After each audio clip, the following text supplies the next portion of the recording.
एक जमाने में सरसब्ज जंगल के अकब में एला नाम का एक छोटा हाथी रहता था। एला एक शरारती हाथी था। वो हमेशा हर तरह की नई शरारतें तलाश करता और अक्सर खुद को परेशानी में डाल देता।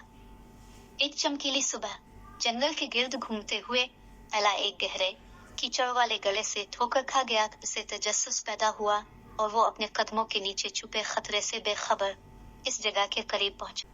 अभी एला देखना ही चाहता था कि इस कीचड़ वाली जगह में किया है कि एक ठोकर के साथ एला ने अपने आप को गले में गहरे धंसते हुए पाया।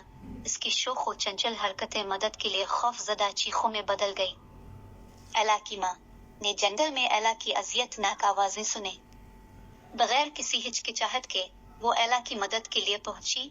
इसकी तजुर्बाकार आंखें और बड़े कान उसकी घने पौधों में रहनुमाई करती रही।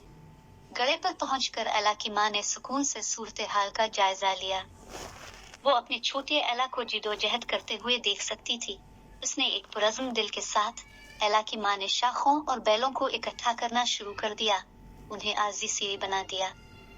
हर मोहतात कदम के साथ माँ गड़े में उतरती रही। अपने बच्चे के लिए उसकी मोहब्बत उसे आगे बढ़ाती रही।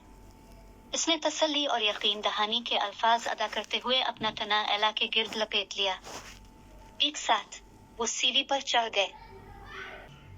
माँ ने हर कदम पर एला का साथ दिया। आखिरकार इज्तिमाई कोशिश से वो गड़े से निकले। सूरज की रोशनी में नहाकर एला ने शुक्र अदा किया। इसने अपनी माँ को प्यार से झंझोड़ा। इसके दिल में एक नई मोहब्बत फूट रही थी।